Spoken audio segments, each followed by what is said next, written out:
చేరుకుని వచ్చిన మీ అందరికీ యేసుక్రీస్తు నామమున పేరిట శుభాభినందనాలు. ఈనాటి దినాన కళలు, దర్శనాలు, ప్రత్యక్షతలని 3 ఉన్నాయి బైబిల్లో. ఈ 3 మీకు రాకపోవచ్చు, కానీ కళలు మాత్రం వచ్చి ఉంటాయి. అది ఏం కళలు? చాలా రకాల కళలు ఉన్నాయి. ఎవరినన్నా ఒకళ్ళని ప్రేమిస్తున్నావు అనుకో, ఇంకో ఆడే కళ్ళలోకి వస్తూ ఉంటాడు. డబ్బును ప్రేమిస్తే డబ్బులే కనపడతా ఉంటాయి. బంగారాన్ని ప్రేమిస్తే బంగారమే కనపడతాయి. గుడ్డలను ప్రేమిస్తే ఏ షాపులో ఏ చీరలు చూసామో అయ్యే కనపడతాయి కదా. ప్రార్థనకి వెళ్ళి ప్రార్థనలో పాల్గొంటే ప్రార్థనలో ఎవరెవరు ఎలాంటి ప్రార్థన చేశారు, ఎవరు పాటలు పాడారు, ఈ గుర్తుకు వస్తాయి. అంటే ఏది నువ్వు ఎక్కువ చేస్తే అదే నీకు కళ రూపంలో కనపడతాయి. అది కొన్ని నిజమైన కళలు, కొన్ని భవిష్యత్తును సూచించే కళలు, నీ కుటుంబాన్ని కాపాడే కళలు, కొన్ని నీ యొక్క దేవుని రాజ్యానికి ప్రవేశించే కళలు అనేవి ఉన్నాయి బైబిల్లో. యోబు గ్రంథము 33వ అధ్యాయము 15వ వచనం. మంచము మీద కొనుకు సమయమున గాఢ నిద్ర పట్టునప్పుడు కలలో రాత్రి కలుగు స్వప్నములలో. ఎప్పుడంటండి? మంచం మీద కునుకు సమయమున గాఢ నిద్ర పట్టునప్పుడు కలలో రాత్రి కలుగు స్వప్నములలో. రాత్రిపూట కలుగుతాయి, నిద్రలో కలుగుతాయి. అమ్మ, ఆడుకునేటట్టయితే పిల్లలు బయటికి తీసుకెళ్ళండి. ఆడుకునేటట్టు వద్దు, కొంచెం పక్కకి తీసుకెళ్ళండి పిల్లల్ని. ఎందుకంటే చిన్నపిల్లలకి తెలియదు కదా, గమనించుకోండి. ఎందుకంటే డైవర్షన్ అంతా అటువైపు తిరిగిపోతుంది. రెండవది, ప్రసంగి గ్రంథము 5వ అధ్యాయము 3వ వచనం. విస్తారమైన పనిపాటుల వలన స్వప్నము పుట్టును, పెక్కు మాటలు పలుకువాడు బుద్ధిహీనుడగును. ఏంటంటే అండి, ఏమంటే వాక్యం చూడండి, పిల్లలకి వెళ్ళి కాదు, నేను చెప్పింది అదే. ఇప్పుడు డైవర్షన్ అయిపోతుంది. దేవుడికి అన్నా కూడా లోకానికి ఎక్కువ ప్రాముఖ్యత ఇవ్వకూడదు మనం. విస్తారమైన పనిపాట్ల వలన స్వప్నము పుట్టును. దేవుని యొక్క ప్రేమలో ఎక్కువ కళలు వచ్చినా కూడా తప్పేనంట. 7వ వచనం. అధికమైన స్వప్నములను మాటలను నిష్ప్రయోజనములు. ఎక్కువ కళలు వచ్చినా కూడా ఉపయోగము లేదు. దేవుని యొక్క ప్రేమలో జ్ఞాపకము చేసుకోవాల్సిందిగా కోరుతా ఉన్నాం. యోబు అన్నాడు ఆ మాట, మంచం మీద కునుకున్నప్పుడు. ఇక్కడ కూర్చున్న వాళ్ళు నాకు ఎప్పుడు కళ రాలేదండి అనేవాళ్ళు ఉంటారంటే ఉండరు. ఏదో ఒక కళ, అది పిచ్చి కళ, సినిమా పాటల కళ, లేకపోతే డబ్బు కళ, లేకపోతే ఎవరన్నా కొట్టారా, తిట్టారా, జైల్లో పెట్టారా, ఏదేదో రకాలు వస్తాయి. నాకు కూడా వస్తాయి. నేను రోజు బైబిల్ చదువుతాను, రోజు ప్రార్థన చేస్తాను. ప్రార్థన చేయకుండా పడుకోను, బైబిల్ చదవకుండా అసలు కుదరదు నాకు. దేవుడు తిడతాడు నన్ను, ఏయ్ బైబిల్ చదవలేదు ఈ పూట అంటాడు. కాబట్టి ఎవరో మా ఇంట్లో వాళ్ళు ఎవరు చెప్పవసరం నాకు, దేవుడే నాతో అంటాడు, నువ్వు ఈరోజు బైబిల్ చదివావా, నువ్వు రాత్రి ఏమన్నావు నాతో, ఈ అధ్యాయం చదువుతానన్నావుగా అని అంటాడు. ఏంటో పక్క నుండి ఎవరో నానో లేకపోతే మా బంధువు మా గురువు గారు చెప్పినట్టే చెబుతాడు. నీకు చెప్పాడా ఎప్పుడన్నా?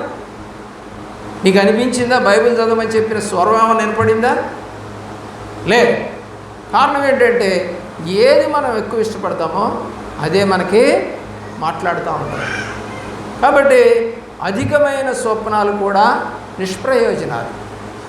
అయితే మంచి స్వప్నాలు కలిగాయి. నిన్నటి దినాన నేను చెప్పాను, ఆదికాండం 23లో అబీమెలెకు వచ్చినటువంటి కళ. తప్పు చేయకుండా కాపాడిన కళ ఇది. పాపం చేయకుండా కాపాడిన కళ ఇది. ఎదుటివారి భార్యని అనుభవించకుండా కాపాడిన కళ ఇది. ఇతను ఒక రాజు. దేవుని యొక్క ప్రేమలో అబ్రహాము యొక్క భార్యను తెచ్చుకున్నాడు. కానీ దేవుడు ఆమెను అనుభవించకుండా ఆపాడు, కలలో మాట్లాడు. ప్రియులారా, అలాగే రెండవది చెప్పాను. యోసేపుకు వచ్చిన 2 కలలు. యోసేపు అంటే యాకోబు యొక్క లాస్ట్ బట్ వన్ సన్. ఇతనికి వచ్చిన 2 కలలు వాళ్ళ అన్నదమ్ములు అమ్మానాన్నలు అతనికి సాష్టాంగపడి నమస్కారం చేశారు అని చెప్పాడు. దానికి వాళ్ళు కోపగించుకొని అతన్ని చంపాలని చూసి చివరికి గోతిలో పడేసి అతను చనిపోయాడని చెప్పేసి వాళ్ళ నాన్నకి అతని అంగీ కూడా తీసేసుకొని నిలువుటంగి వాళ్ళ నాన్నకి చూపిస్తే ఏ దుష్టముఖమో నా కొడుకుని చంపేసిందని ఏడుస్తాడు. అతను ఐగుప్తీయులకి అమ్మేస్తారు. ఇప్పుడు వాళ్ళ ఉద్దేశం ఏంటంటే కలలు కనేవాడిని చంపేస్తే వాడికి దండం పెట్టేది ఉండదు కదా, మనిషే లేడు కదా అని. అయితే పెద్దవాడు వచ్చి రూబేను దాన్ని అడ్డుకుంటాడు. వాడిని మనం చంపకూడదు, వాడు మన తమ్ముడు అని అంటాడు. సరే అని చెప్పేసి వాడిని అమ్మేద్దాం అనుకొని 20 వెండి నాణ్యాలకి అమ్మేస్తారు.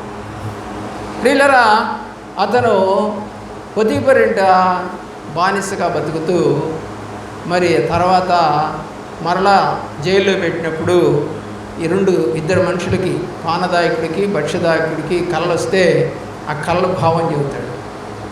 ఆ తర్వాత ఫరోకి కళ వస్తే ఏం జరగబోతుందో ఎవరు చెప్పలేకపోతారు ఆ దేశంలో వాళ్ళు. అప్పుడు ఈ పానదాయకుడు అంటాడు, అయ్యా నేను జైల్లో ఉన్నప్పుడు ఒకడు ఇలా చెప్పాడు, అదే జరిగింది నాకు, అతన్ని పిలిపించండి అంటే పిలిపిస్తారు. మాట్లాడితే కలభావం చెబుతాడు. 7 సంవత్సరాలు పంట పండుద్ది, 7 సంవత్సరాలు కరువు వస్తుంది, నీకు ఇచ్చిన దర్శనం ఇది అంటే కళ ఇది అని చెప్పాడు. ఒక పరాయి దేశపు రాజుకి దేవుడు కళ ఇచ్చాడు. నీ దేశానికి ఏం జరగబోతుంది అనేది కళ ఇచ్చాడు. దేవుడిని ఎరిగినవాడు కాదు ఫరో. ప్రియులారా, ఎరిగినవాడు ఎవరు? యోసేపు అక్కడ ఉన్నాడు. అంటే ఇప్పుడు ఆయన ఉద్దేశం ఏంటంటే యోసేపుని హైలైట్ చేయాలి. అక్కడ ఆ దేశంలో హైలైట్ చేయించాడు దేవుడు. ఏం చేశారండి? అతన్ని 2వ రథం మీద కూర్చోబెట్టారు, మెడలో చైన్ వేశారు, ఉంగరం పెట్టారు. ఏమన్నాడు ఆయన?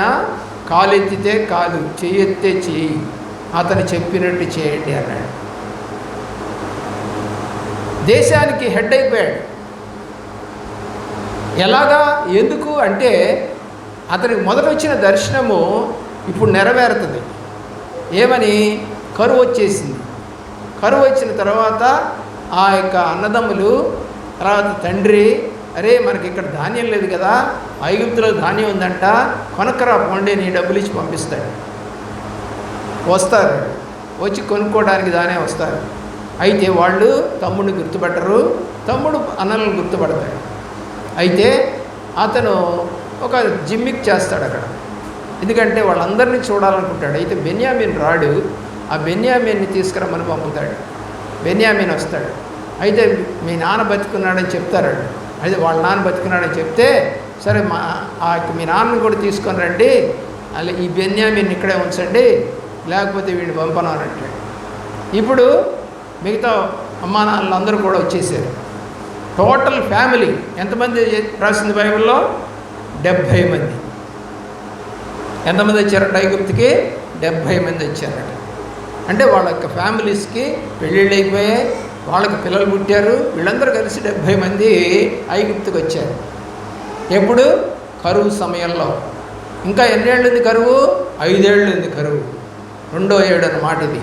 ప్రియులారా, ఆ సమయంలో ఆ ధాన్యం కొరకు వాళ్ళ దగ్గర ఒక వెండి గిన్నెలు పెడతాడనమాట. ఆ యొక్క మూటలో దొంగతనం చేశారన్నట్టుగా చేస్తాడు. అయితే వాళ్ళు అంటారు, అయ్యా మేము దొంగలం కాదు, మేము వేగులం కాదు అని తమ్ముడికి దండం పెడతారు. ఏమని చెప్పాడు కల? మీరు నాకు సాష్టాంగ నమస్కారం చేస్తున్నట్టుగా కల వచ్చింది అన్నాడు. ఏరా నువ్వు మమ్మల్ని ఏళ్తావా, మాకు ఏలికి అవుతావా అని అన్నారు 20 ఏళ్ల క్రితం. ఇప్పుడేం జరిగింది?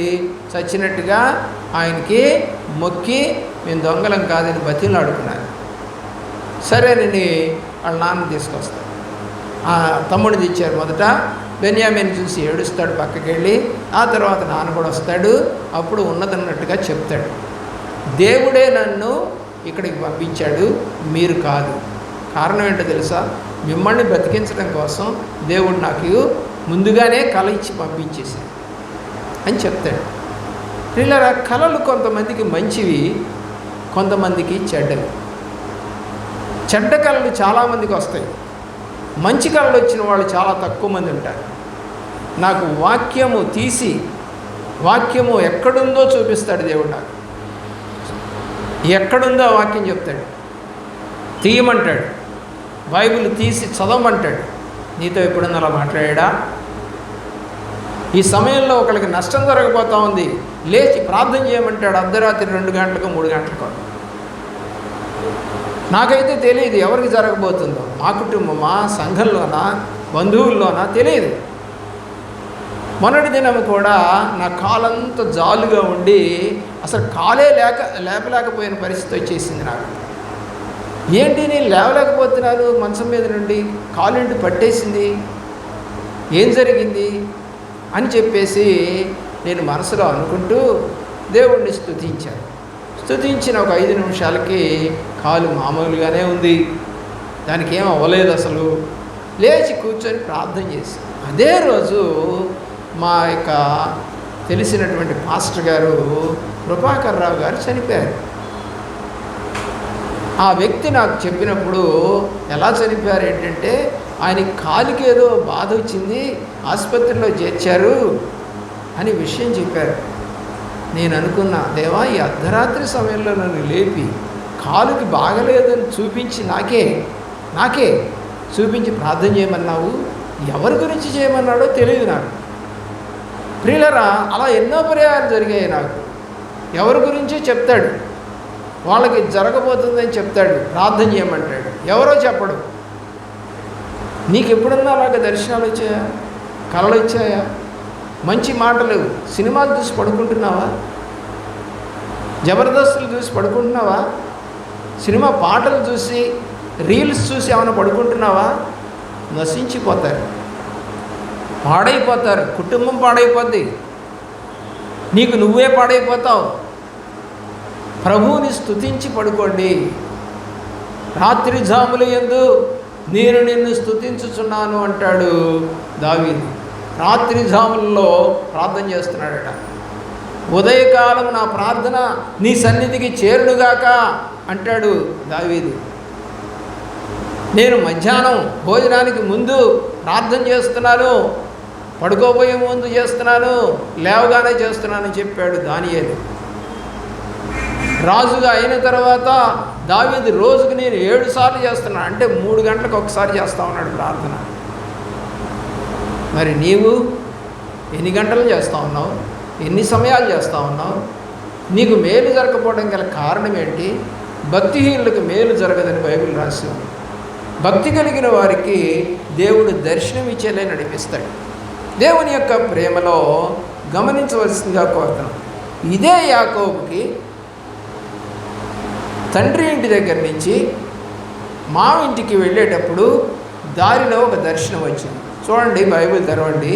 దేవుని యొక్క మహాకృపలో 28వ అధ్యాయం, ఆది కాండం 28వ అధ్యాయం 10వ వచనం. 28వ అధ్యాయము 10వ వచనం. దేవుని యొక్క ప్రేమలో ఆది కాండము 28వ అధ్యాయము 10వ వచనంలో యాకోబు బేర్షెబా నుండి బయలుదేరి హారాను వైపు వెళుతున్నాడు. హారాన్ ఎవరూరు? తాతగారు హారాన్. దేవుని యొక్క ప్రేమలో ఒక చోట చేరి పొద్దుగుంకినందున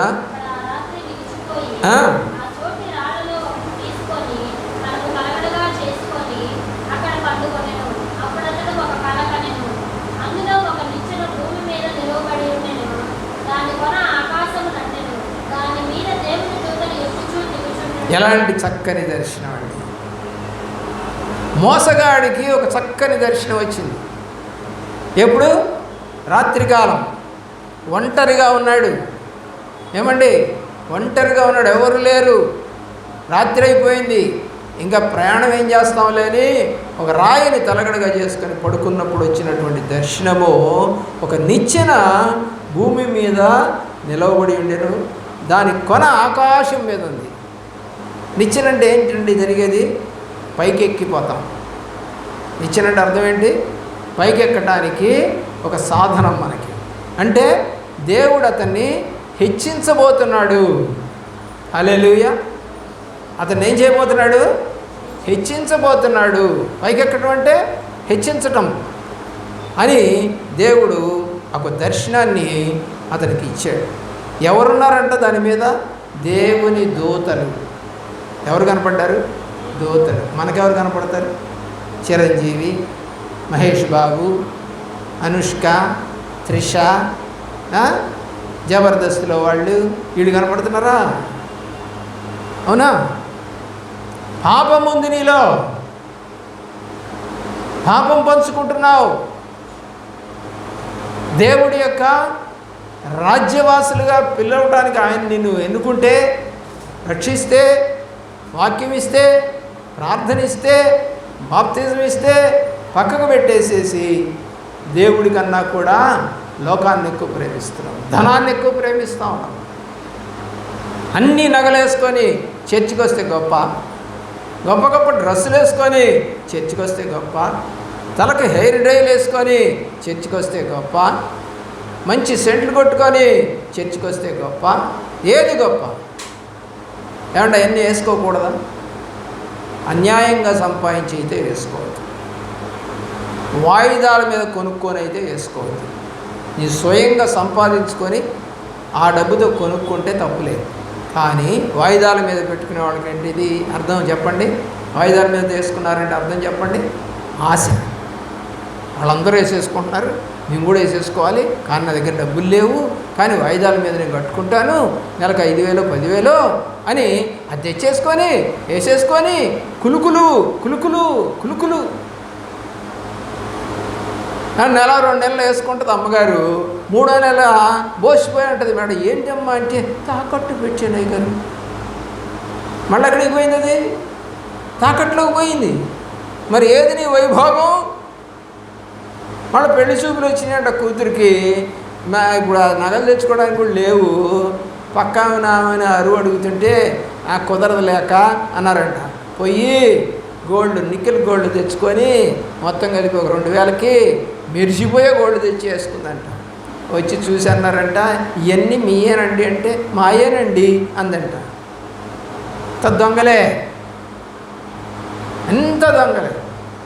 ఎలాంటి దర్శనాలు నీకు వస్తావు, ఎలాంటి మనసు నువ్వు కలిగి ఉంటున్నావు దేవుని యొక్క ప్రేమలో. చూడండి కింద భాగము. ఎవరున్నారు ఇప్పుడు? దూతలేమో మధ్యలో ఉన్నారు, దేవుడేమో పైన ఉన్నాడు, ఆకాశంలో దేవుడు ఉన్నాడు.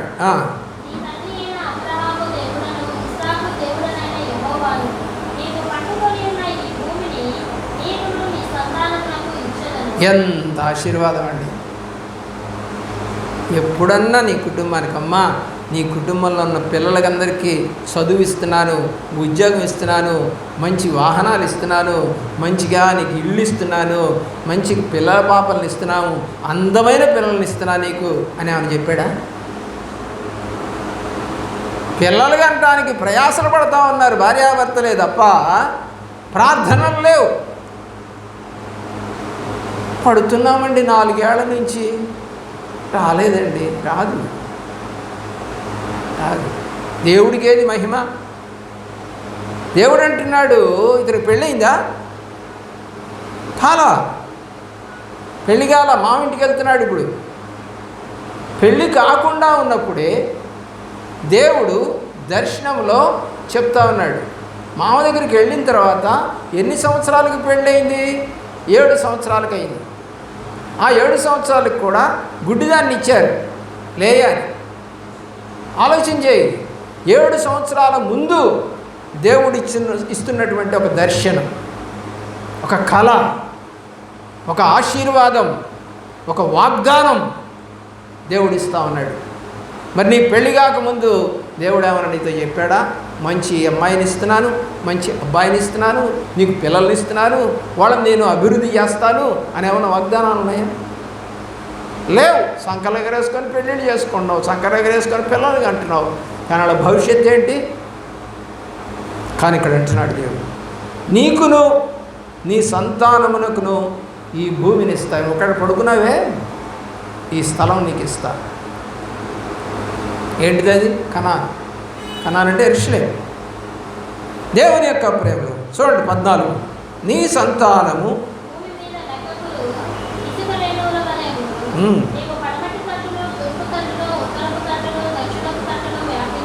నాలుగు వైపులా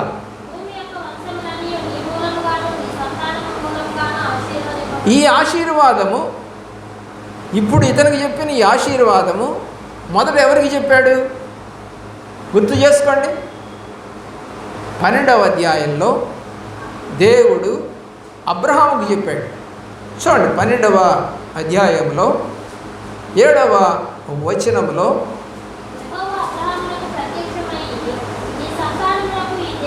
ఇదే మాట మళ్ళీ అక్కడ వాడాడు. ఇప్పుడు అబ్రహాముతో ఏది చెప్పాడో అదే మాట మనవడికి చెప్తా ఉన్నాడు, ఇస్సాకు కొడుకు యాకోబు. యాకోబుకు మళ్ళా చెప్తా ఉన్నాడు, నీ సంతానమునకు. అంతకుముందు తాతకి చెప్పాడు ఇదే మాట. మీ తాతకి ఏమైనా మాట్లాడా? మీ నాన్నతో ఏమైనా మాట్లాడా? పోనీ నీతో ఏమైనా మాట్లాడా? లే. చూడండి దేవుడు ఎలా మాట్లాడతాడు. తరతరాలు తన బిడ్డల్ని ఎప్పుడు గుర్తు చేసుకుంటుంటాడు. ఎస్, నిజమైనటువంటి భక్తులకి తల్లి తర్వాత ఆ కూతురు లేదా కొడుకు, ఆ తర్వాత వాళ్ళ పిల్లలకి దేవుడు నీ సంతానానికి ఈ దేశాన్ని ఇస్తాడు. కాబట్టి మనము చదివినటువంటి ఈ ఆదికాండము 28వ అధ్యాయములో చూసినటువంటి ఈ మాటలు 14వ వచనాన్ని చదివాం. నీ సంతానము భూమి మీద లెక్కకు ఇసుక రేణువులే విస్తరించిపోతుంది. అంటే ఎంతమంది పిల్లలు పుడతారు? లెక్క ఉందా? లేదు. మరి మనకి పిల్లలు పుట్టలేదు. అయ్యగారు ప్రార్థన చేయండి, నువ్వు మాత్రం చేయవు, నువ్వు మాత్రం ఉపవాసం ఉండవు, నువ్వు మాత్రం గోజాడు అన్న భర్త నిన్ను రావయ్యా ఉపవాసం ఉండి ప్రార్థన చేద్దాం వల్ల ఆమె పోయి ప్రార్థన చేసింది. తెలీదా నీకు బైబిల్? తెలుసు కదా. మరి నువ్వే వచ్చి ఎందుకు ప్రార్థన చేసుకోకూడదు? ఒక రోజంతా ప్రభు దగ్గర ఎందుకు అడగకూడదు? నాకు ఎందుకు ఇవ్వని అడగకూడదు? ఆమె ఏమని అడిగింది? కొడుకునేమని అడిగింది. నువ్వెందుకు అడగకూడదు?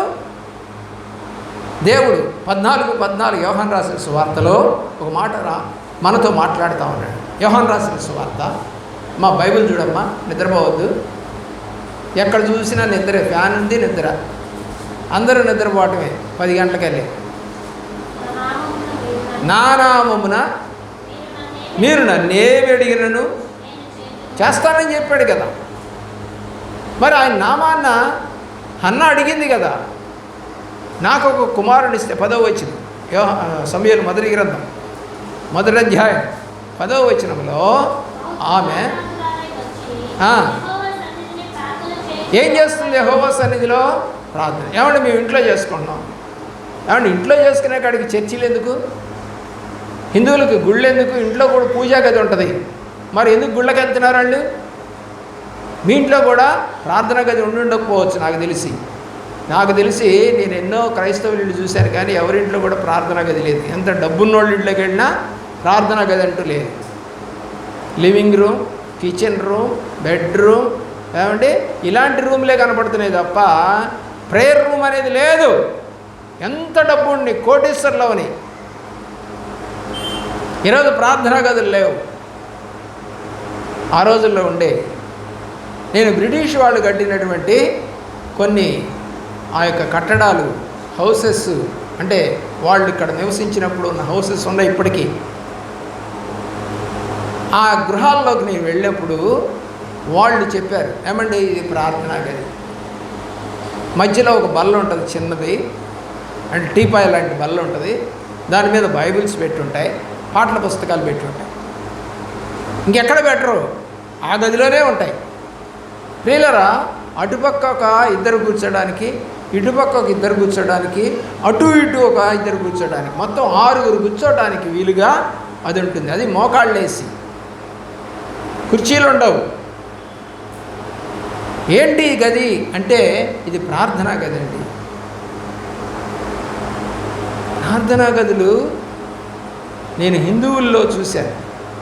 చాలామంది ఇళ్లలో హిందువుల్లో ప్రార్థనా గదులు ఉంటాయి. కడతారు వాళ్ళు, ఈశాన్య మూల కడతారు. అయితే మన వాళ్ళు ఇది ప్రార్థన చేసే స్థలము అని చెప్తారా? ఓసారి మా ఇంటికి ఒక ఆమె వచ్చింది. వచ్చి నా ముందు గదిలో ఆమె సోఫాలో పడుకుంది. మంచం మీద పడుకోబెట్టద్దని నేనే చెప్పాను. ఎందుకంటే ఆమె వివాహం చేసుకోలేదు, పరిశుద్ధంగా జీవిస్తూ ఉంది. ఆమె మన మంచాల మీద పడుకోకూడదు, మన దుప్పట్లు వాడకూడదు, పరిశుద్ధురాలు కాబట్టి పరిశుద్ధంగానే ఉన్నది అని ఆ సోఫాలో ఆమెకి అవకాశం ఇచ్చాం. ఆమె తెల్లారు లేచి చెప్తా ఉంది, మీరందరూ కూడా వచ్చే ఉంటారు. అప్పుడు ఆమె అందంట, అమ్మ రాత్రి నాకు గొప్ప వెలుగు కనపడింది అమ్మాయి గదిలో అంటే. అప్పుడు మా మిస్సెస్ చెప్పిందంట, ఆయన ప్రార్థన చేసుకునే గదేదే, ఆయన బైబిల్ చదువుకునే గదేదే, ఆయన ఉండే గదేదే. అలాగే రాజకుమార్ గారని మెడ్రాస్ నుంచి వచ్చాడు. ఆయన చూసి చూడంగానే చెప్పాడు, నువ్వు బైబిల్ ఎక్కువ చదువుతావా అన్నాడు. అంతే ఒకేసారి. ఎస్, నాకు దేవుడు చెప్తా అన్నాడు. దేవుడు నిన్ను బాగా వాడుకుంటున్నాడు, ఎన్నుకున్నాడు అని చెప్పి ఆయన మాట్లాడాడు. ప్రియులారా, ఎవరు ఎవరిని చూసి ఎలాగ మాట్లాడుతూ ఉన్నారు? నిన్ను చూసి ఏమన్నా దైవ సేవకుడు ఎప్పుడైనా నువ్వు ఒక ప్రార్థనా పర్రాలవు, నువ్వు బైబిల్ చదువుతావు, నీ ఇంట్లో ఒక ప్రార్థన గది ఉంది, లేదా నువ్వు బైబిల్ని డైలీ చదువుతున్నావు అని చెప్పగలిగాడా? లేదా? అలా చెప్పించుకోవాలని ఉందా నీకు? ఉంది అంటే వాక్యం చెప్పగానే వాక్యం తీయాలి, అర్థం చేసుకోవాలి, నిద్రలు పోకూడదు, దిక్కులు చూడకూడదు. బైబిల్ అంటే భయపడాలి, ఒక పుస్తకం పెట్టుకోవాలి, వాక్యాలు రాసుకోవాలి, ఇంటికి వెళ్ళి మళ్ళీ మననం చేయాలి. ఇంత ఉంటుంది. వర్కౌట్ అంటారు దీన్ని. వర్కౌట్ ఎప్పుడైతే ఉండదో మనం అంతా వాక్యాలు మర్చిపోతాం. పుస్తకాలు మేము ఎందుకు వర్కౌట్ చేసుకొని రాసుకుంటాం? మీకు బోధించడానికి. యాజ్ ఎ టీచర్గా మాకు ఇది ఒక అలవాటు. మా పిల్లలకు బోధించాలంటే మాకు లెసన్ ప్లాన్ ఉంటుంది. ఆ లెసన్ ప్లాన్ ముందుగా తయారు చేయాలి. అలాగే మీకోసము ఒక లెసన్ ప్లాన్ తయారు చేసుకుంటా, నేను కూర్చొని రాసుకుంటాను. దేవుడు ఏం తలంపిస్తే ఆ తలంపుతోటి దాన్ని రాస్తాను. చూడండి అంటున్నాడు, నీవు పడమటికి, తూర్పుకి, ఉత్తరానికి, దక్షిణానికి వ్యాపిస్తావు, భూమి యొక్క వంశాలన్నీ. మరి మీ వంశాలు కూడా అలా వర్ధిల్లాలని లేదా మీకు? మీ వంశాలు కూడా అలా బాగుపడాలని లేదా మీకు? మీ కుటుంబాలు కూడా అలాగా దేవుడి దీవెనలు పొందాలని లేదా మీకు? పాడు చేస్తారా పిల్లల్ని?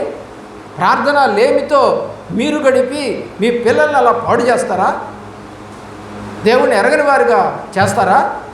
లోకానుసారమైన భక్తి చేస్తారా? భూమి యొక్క వంశాలన్నీ కూడా నీ మూలముగా, నీ సంతానము మూలముగాను ఆశీర్వాదం. నీ పిల్లల వల్ల ఎవరికి ఆశీర్వాదం అండి? ఆమె నిద్రపోతానే ఉంది ఇందాక నుంచి. ఆమె నిద్రపోతానే ఉంది. మరి ఎందుకు వస్తుందో నాకు తెలియదు. రాత్రి అంతా ఏం శ్రమ పడిందో, ఏ వంటకం వండిందో, ఎందుకు మేలుకొని ఉందో.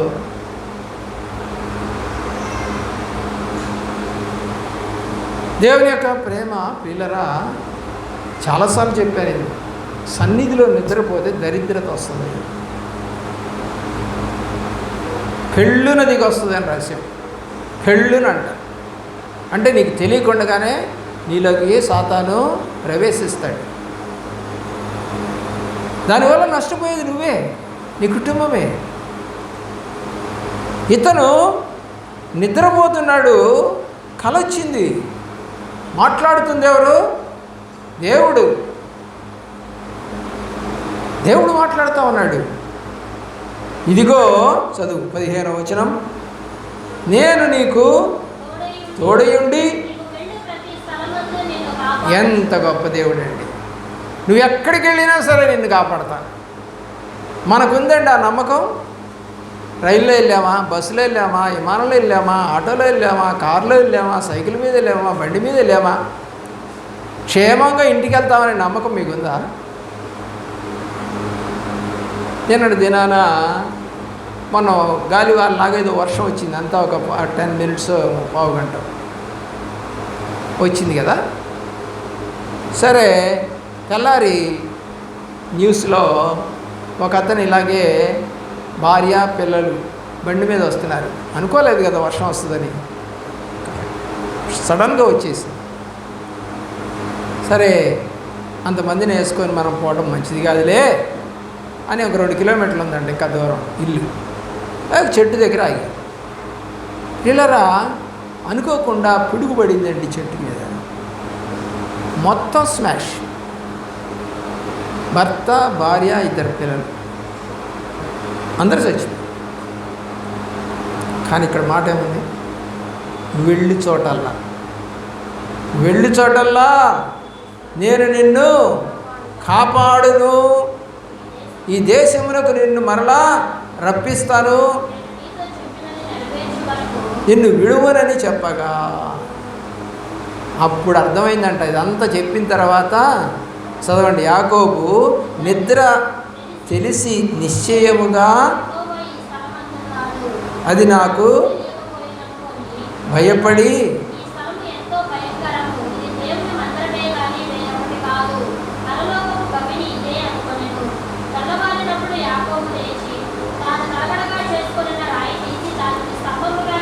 ఇందాక 17వ వచనంలో అనుకున్నది రాత్రికాలం, అది రాత్రికాలం అనుకున్నాడు. 18వ వచనంలో తెల్లారింది. కళ అర్థమైంది అతనికి, గుర్తుంది అతనికి. ఇప్పుడు ఏం చేస్తున్నాడు? దేవుడికి వీళ్ళరా తలగడగా చేసుకొని రాయి తీసుకొని దాని స్తంభముగా నిలిపి దాని కొన మీద నూనె పోసింది. ఇదేంటంటే నూనె ఎక్కడి నుంచి వచ్చింది? పాతకాలంలో నీళ్లు బుడ్డి, నూనె బుడ్డి, ఒక ఉత్తరీయం లాంటిది గుడ్డ తీసుకొని పోతారు. ఈ రోజున ఫ్యాషన్ అయిపోయింది. పోయిన చోటలా ప్లాస్టిక్ బ్యాగులు ఇస్తూ ఉన్నారు, తెచ్చుకుంటున్నారు. ప్లాస్టిక్ బాటిల్లో పాలు తాగినా, ఏదైనా ఆహార పదార్థం పెట్టుకొని తిన్నా మీకు క్యాన్సర్ అనేది వస్తుంది. క్యాన్సర్ కారకాలు దాంట్లో ఉత్పత్తి అవుతాయి. అలాగే ఇవాళ చేసిన ఆహారాన్ని ఫ్రిడ్జ్లో పెట్టి మరుసటి రోజు నువ్వు కాల్చుకొని లేదా వేడి చేసుకొని తిన్నా నీకు క్యాన్సర్ వస్తుంది. నేను చెప్పలా, WHO వాళ్ళు చెప్తున్నారు. ఎక్కువ మంది క్యాన్సర్కి గురవుతున్నారండి ఈ మధ్యకాలంలో. కారణం ఏంటి? ఏం చేసామండి మేము? అమ్మా ఫ్రిడ్జ్లో పెట్టి తింటారా? ఇవాళది 2 రోజులు తింటారా? మరి పాలు కానీ ఇవన్నీ కూడా ప్లాస్టిక్ డబ్బాల్లో పెట్టి తాగుతున్నారా? పిల్లలకి ఇచ్చేది కూడా ప్లాస్టిక్ డబ్బాలు. చిన్ననాటి నుండి రోగాలకి నిలయంగా వాళ్ళ బాడీలు తయారు చేస్తూ ఉన్నారు. మాకైతే తెలియదు. మా తల్లిగారు ఇప్పుడు ఆ యొక్క సీసాపాలు లేదా ప్లాస్టిక్ డబ్బాలు లేవులేండి. ఆ రోజుల్లో తల్లి పాలే ఇచ్చేది. ఎంట తీసుకొని పోయేది, ఏడ్చినప్పుడల్లా పాలు ఇచ్చేవాడు. కానీ ఈరోజు ఫ్యాషన్ అయిపోయింది, తల్లులకి ఫ్యాషన్. పిల్ల ఏడిస్తే పాలు ఇవ్వలేని తల్లి కూడా ఒక తల్లేనా? ఏడిస్తే, ప్రార్థనలో ఏడిస్తే దర్శనం ఇయ్యని దేవుడు కూడా ఒక దేవుడు అవుతాడా? అవుడు కదా. నువ్వు ఎలాగైతే నిర్లక్ష్యం చేస్తూ పాల డబ్బాలు పెట్టి ఏవేవో పొడులు కలిపి షేక్ చేసి పిల్లలకి పట్టిస్తున్నావో దేవుడు కూడా అలాగే చేస్తాడు. నీ పిల్లల్నే నువ్వు చూసుకోలేనప్పుడు దేవుడు నిన్ను ఎలా ఆదరిస్తాడు? దేవుని యొక్క ప్రేమ. దేవుడు అబ్రహాంకి ఇచ్చిన దర్శనాన్ని విన్నాడు. అక్కడికక్కడే దేవుడికి ప్రార్థన చేశాడు. ప్రియులారా, నూనె ఎందుకు ఉంటుందో పాత నిబంధనలే కాదు, కొత్త నిబంధనలు కూడా కనపడదు. సమరయుడు, గుడ్ సమరిటన్ అంటారు. ఇతను ఆ దారి పక్కన కొట్టి పడేసిన అతని దగ్గరికి వచ్చి, ఏమండి ఆ యొక్క కుండు కడిగి నూనె పోసి గుడ్డగట్టి పూటకోళ్ళమ్మ ఇంటికి అంటే సత్రం దగ్గరికి తీసుకెళ్తాడు. మరి అతనికి అక్కడి నుంచి వచ్చింది నూనె? వాళ్ళ అలవాటు అది. నూనె హీల్ చేసే పవర్ ఉంది. నువ్వు అనుకో, కొబ్బరి నూనె మంచి కొబ్బరి నూనె, పిచ్చి కొబ్బరి నూనెలు అంటే పారాచూట్ మంచి కొబ్బరి నూనె కాదు, కొనుక్కొచ్చుకో. గానుగ కొబ్బరి నూనె కొనుక్కొచ్చుకో, అమ్ముతారు. నువ్వు కొనుక్కునే 10 రూపాయల డబ్బా అది 30 రూపాయలు ఉంటుంది అక్కడ, ఇంత చిన్న డబ్బా, కాస్ట్లీ, ఒరిజినల్. పిల్లరా ఆ నూనె తీసుకొచ్చి పూసుకో, కాసేపటికి నీకు మంట పుట్టకపోతే ఒట్టి నీ శరీరానికి మంట వస్తుంది. కొబ్బరి నూనెలో గుణం ఉంది, కుండుని హీల్ చేసే గుణం ఉంది. నతానేయులు గారు నా దగ్గరికి వచ్చి నా కాలుకు బాగలేనప్పుడు కొబ్బరి నూనె రాసి ప్రార్థన చేసి, అలాగే బెట్టకొండ నుంచి వచ్చిన అక్క కూడా నూనె రాసి నాకు ప్రార్థన చేసి, మీకు కూడా మేము నూనె రాసి ప్రార్థన చేస్తాం. హీలింగ్ ఉంది దానిలో. దేవుడే చెప్పాడు నూనె రాచి ప్రార్థన చేయండి అని చెప్పాడు. ప్రియులరా, ఎందుకు అంత ప్రాశస్త్యం ఉంది నూనెకి? కాబట్టి బిగినింగ్ నుంచి, ఆది కాండంలో నుంచి నూనె అనేది వాళ్ళ వెంట తీసుకెళ్తారు. అదొక ఔషధం. దేవుని యొక్క ప్రేమలో 37వ అధ్యాయము 20వ వచనం, 37, 20.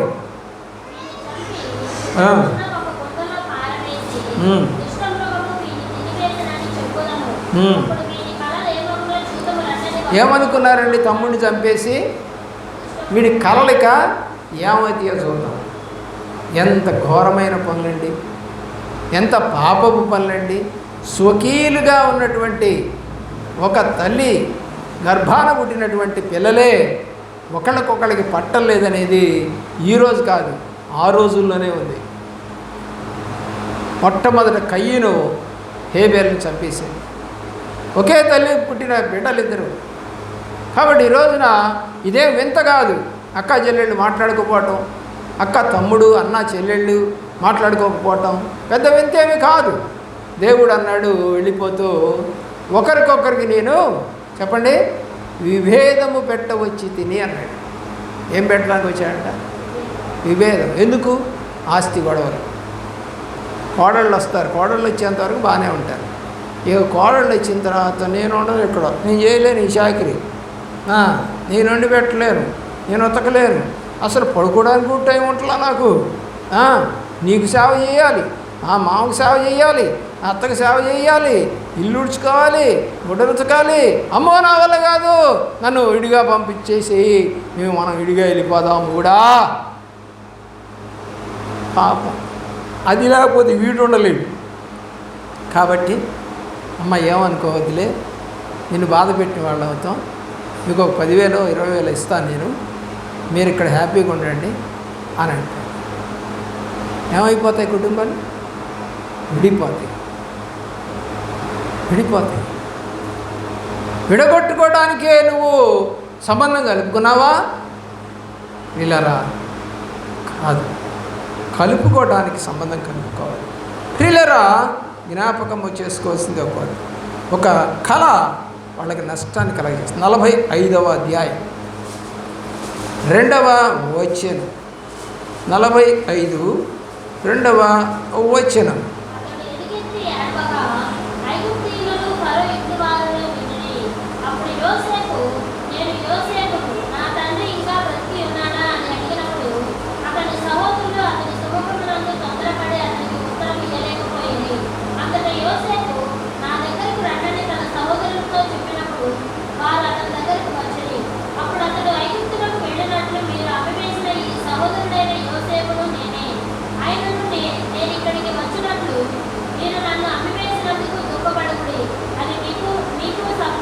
సంతాపము పుట్టింపనీయకుడి.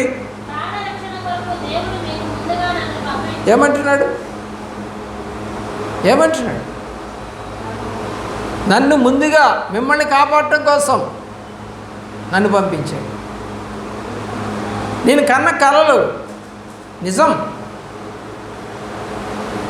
అన్నదమ్ములు వీళ్ళు వచ్చి తమ్ముడి దగ్గర సాష్టాంగపడి బతిలాడుకుంటున్నారు.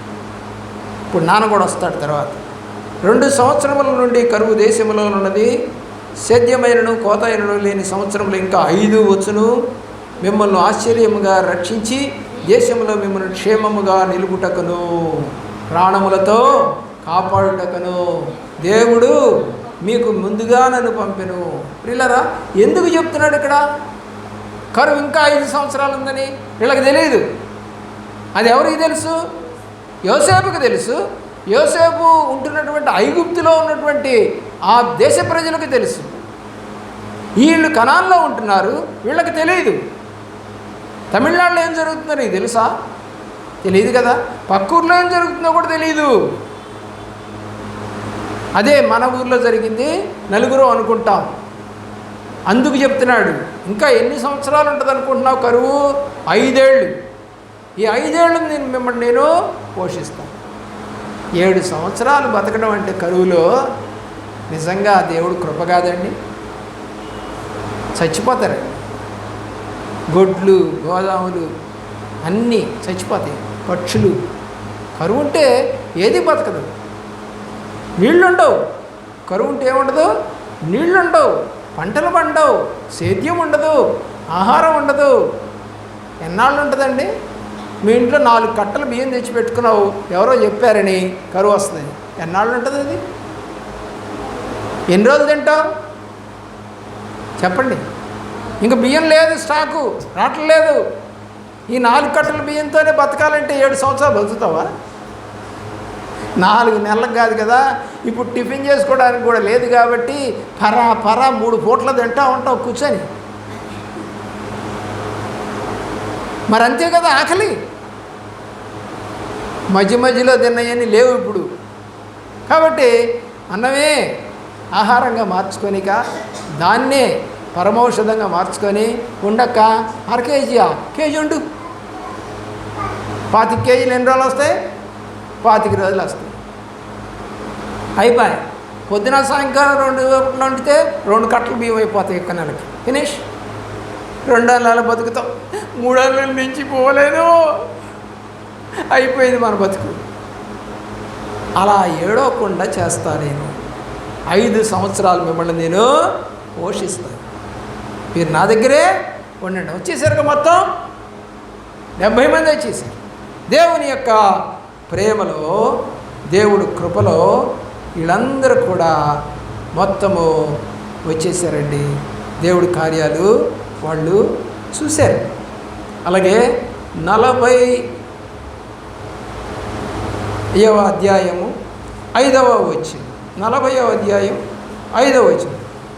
జైల్లో పెట్టిన ఇద్దరికి వచ్చింది కళ. వారిద్దరూ అనగా చెరసాల్లో బంధింపబడిన ఐగుప్తురాజు యొక్క పానదాయకుడును భక్ష్యకారుడును కలలు కనిరి. వేరు కళలు.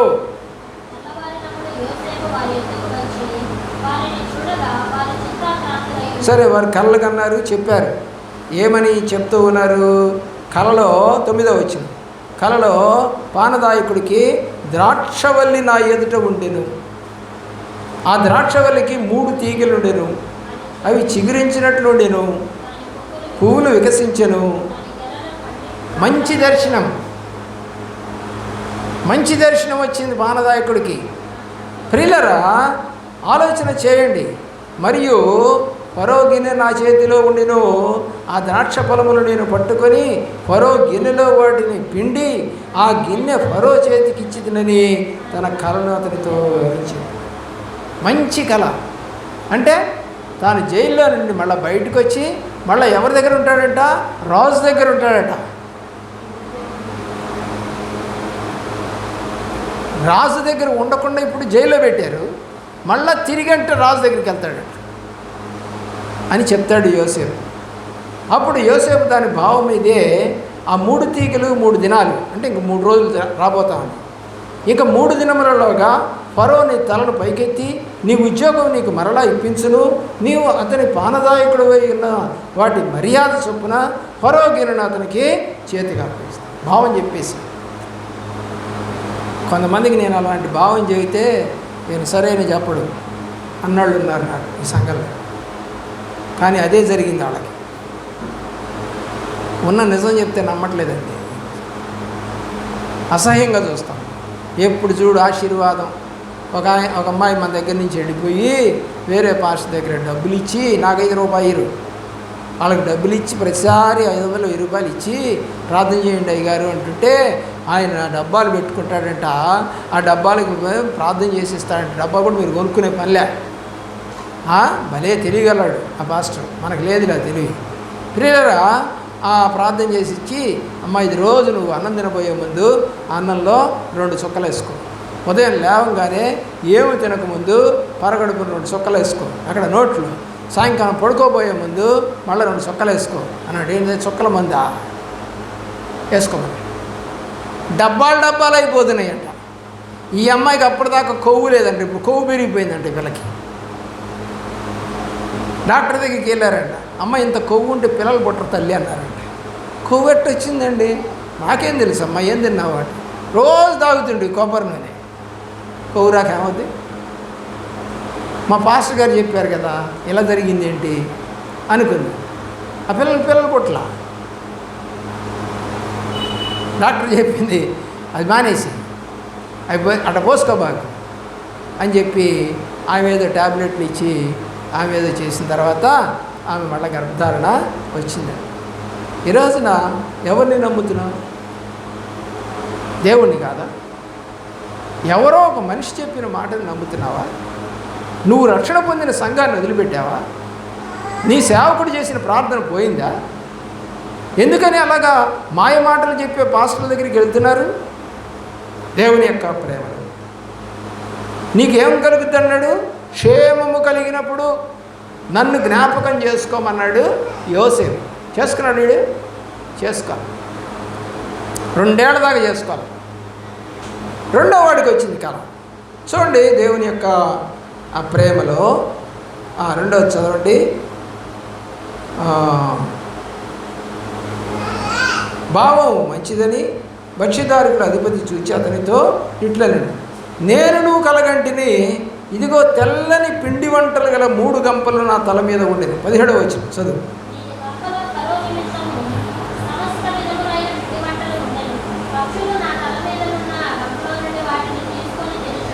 ఎవరికిది? ఫరోకి. ఫరో నిమిత్తము చేయబడిన పిండి వంటలు. కానీ ఎవరు ఎత్తుకుపోతున్నారు? పక్షులు ఎత్తుకుపోతున్నారు.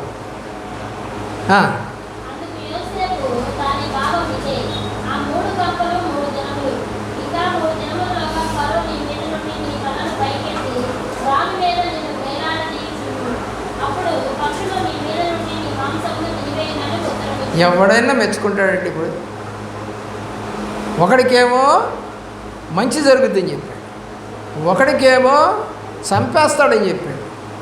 ఏమైనా మెచ్చుకుంటారా యోసేపుని? అదే పద్ధతి నాది కూడా. ఒకడికి ఏదో వచ్చిన దర్శనం చెప్పాను, జరిగింది. మరి మాకేంటి అట్ట చెప్పాడు పాస్టర్ గారు అనబాకు. నీకు వచ్చిన దర్శనాన్ని బట్టి నీకు చెబుతాడు. ఎవరికి వచ్చిన దర్శనాన్ని బట్టి వాళ్ళకి చెప్పడం అనేది దేవుని యొక్క లెక్క. ఆ తర్వాత పానదాయకుల అధిపతిని ఉద్యోగము మరలా అతనికి ఇచ్చాడు కనుక అతడు ఫరో చేతికి గిన్నెచ్చాడు. మరియు యోసేపు వారికి తెలిపిన భావము చొప్పున భక్ష్యదారుకుల అధిపతికి వేలాడదీయించెను. వీడు చచ్చాడు, వాడు రాజు దగ్గర కొలువు చేశాడు. మరి మంచిగా చెప్పాడుగా, అతనికి వచ్చింది భావం చెప్పాడు. అతనేదో కక్షతో చెప్పలేదుగా. ఒక ఆమెకి రోగం వస్తుందని చెప్పాడు. ఎందుకు వస్తుందో కూడా చెప్పాడు నాకు. ఎందుకంటే ఆమె ప్రార్థన చేయట్లేదు కాబట్టి కష్టాల పాలు కాబోతూ ఉంది, రోగగ్రస్తురైపోతుంది. ఆ తర్వాత నేను చెప్పను అని దేవుడు నాకు చూపించాడు. నేను చెబుదామని ప్రయత్నం చేస్తే ఆ మాటలు వినడానికి వాళ్ళకి ఇష్టం లేదు. మేము ఎప్పుడో మానేశాంగా చర్చి, ఇంకా మా మీద ఎందుకు దర్శనాలు. మరి వీళ్ళెవరో, యోసేపుకి వీళ్ళెవరో ఇది తెలుసా? వీళ్ళిద్దరూ ఏమన్నా తెలుసా ఆయనకి? మరి ఎందుకు వచ్చింది? భావం ఎలా చెప్పగలిగాడు? ఎవరికైనా చెబుతాడు దేవుడు. ఫరో తెలుసా యోసేపుకి? అంతకుముందు తెలియదు కదా. జైల్లో ఉన్నతను తీసుకెళ్ళారు కదా రాజు దగ్గరికి. రాజుకు వచ్చిన కళ చెప్పాడు కదా. బుద్ధిహీనుడు, మా గురించి ఎందుకు అన్నోళ్ళు కూడా ఉన్నారు. లెక్క చూస్తున్నాడు దేవుడు. ఎమ్మటే జరగకపోవచ్చు, కానీ పగ తీర్చుకోవటం ఆయన పని. పగ తీర్చుకునేది మాత్రం ఆయనే. మనం ఏమి చేయొద్దు, చూస్తూ ఉందాం. చెప్పిన మాటను నిర్లక్ష్యం చేస్తే జరగబోయేది ఇది దేవుని కార్యం జరుగుతూనే ఉంటుంది. దేవుని యొక్క ప్రేమ 41వ అధ్యాయము 1వ వచనంలో ఫరోకి కళలు వచ్చాయి. 41:1లో ఇప్పుడు ఫరోకి కళలు వచ్చాయి. చదవండి మా త్వరగా.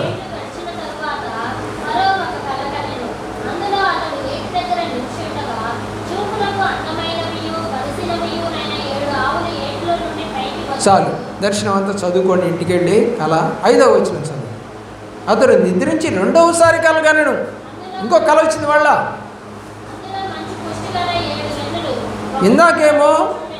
ఇందాక వచ్చింది ఏంటంటే అందమైనవి బలిసినవి 7 ఆవులు పైకి వచ్చాయి. ఇప్పుడేమొచ్చింది 5వ వచనంలో? ఏమంటే పుష్టిగల 7 వెన్నులు ఒక దంటును పుట్టుచుండెను.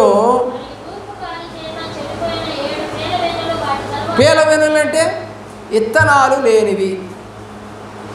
వెన్నుంటుంది కానీ ఇత్తనం ఉండదు. దుక్కలాగా ఉన్నాడు మంచం నిండా. 10 ఏళ్ళు అయింది, ఇంతవరకు చూసేయలేదందంట కాళ్ళు అత్త. ఎట్టనాడు చూడటానికి బలిసి ఉన్నాడట, కానీ ఏం లేదంట, పిల్లలు పుట్టలేదంట. అంటే బలిసి ఉంటే పిల్లలు పుడతారు, సన్నగుంటే పిల్లలు పుట్టరని ఎవరు చెప్పారు బైబిల్లో? ఉందా ఎక్కడన్నా? మా అల్లుడికి బాగా తిండి పెట్టండి అన్నారు, పెట్టారండి. పెడితే ఏం లాభం? తిండి పెడితే పిల్లలు పుడతారని అక్కడ రాయలేదు బైబిల్లో. ఎవరు నమ్ముతారు అది? అడుక్కునే వాళ్ళకి, ఏమంటే బయట రోడ్ల మీద అడుక్కునే వాళ్ళకి కూడా పిల్లలు పుడతారు. వాళ్ళకి ఏం తిండి ఉంటుందండి? మంచి ఆహారం, వస్త్రాలు, స్నానాలు ఉంటాయా వాళ్ళకి? ఎలా పుడుతున్నారు వాళ్ళకి? తప్పు. ఇతనికి పీల వెన్నులు అంటే ఇత్తనాలు లేనటువంటివి ఉన్నా కూడా తాలువి, గింజ లోపల బలం లేనటువంటివి ఉన్నాయి. అప్పుడు ఆ పీల వెన్నులు మింగేసింది. 2 కళలు వచ్చాయి. ఒకటి పుష్టి కలిగినాయి, రెండోది పీల వెన్నులు. మొదటి పుష్టి కలిగిన 7 సంవత్సరాలు, 7 కనపడ్డాయి. 7 సంవత్సరాలు పంట. తర్వాత పీల వెన్నులు కదా, ఏమీ లేనిటువంటి స్థితి. కలభావం చెప్పాడు. ప్రియులరా, ఈ భావాన్ని అతను 7-8 వచనాల్లో చెప్పాడు. 41:11కి వెళ్ళండి. 11. ఒక రాత్రి నేను అతడు మేమిద్దరూ కళ్ళగండి. ఇప్పుడు ఎవరు చెప్తున్నారు? ఇది పానదాయకుడు చెప్తున్నాడు. భక్ష్యకారుల అధిపతికి మా ఉభయులకు రాజ సంరక్షణ సేనాధిపతి ఎందుకు కావల్లో ఉంచాము. ఒక రాత్రి నాకు మా ఇద్దరికి కళ్ళు వచ్చాయి. వివరం చెప్తున్నాడు రాజుకి. మంచిది. 15, 17, 19, 22, 25, 27, 31, 37 వచనాలు చదువుకోండి. ఏం జరిగిందో కనపడదు. దేవుని ప్రేమించిన పిల్లరా, దేవుడి చిత్తం మీద మరికొన్ని కళలు ఎవరికి వచ్చాయి? అది మంచా చెడా, దేశానికి ఏమన్నా మేలా, కుటుంబానికి ఏమన్నా మేలా, నీ జీవితానికి ఏమైనా మేలా అనేవన్నీ కూడా బైబిల్లో ఉన్నాయి. మంచి దర్శనాలు రావాలి, మంచి కళలు రావాలి, మంచి మనసు కలిగి ఉండాలి, ప్రార్థనాపరులై ఉండాలి. ఏదన్నా జరుగుతుందో జరగదో తర్వాత సంగతి, కానీ ముందు నువ్వు డైలీ ప్రేయర్ చేయాలి, డైలీ బైబిల్ చదవాలి. అర్థమవుతుందా? అలాంటి పని దేవుడు చేయించడానికి నీకు సహాయము చేయును గాక. ఒక నిమిషం ప్రార్థన చేస్తాను.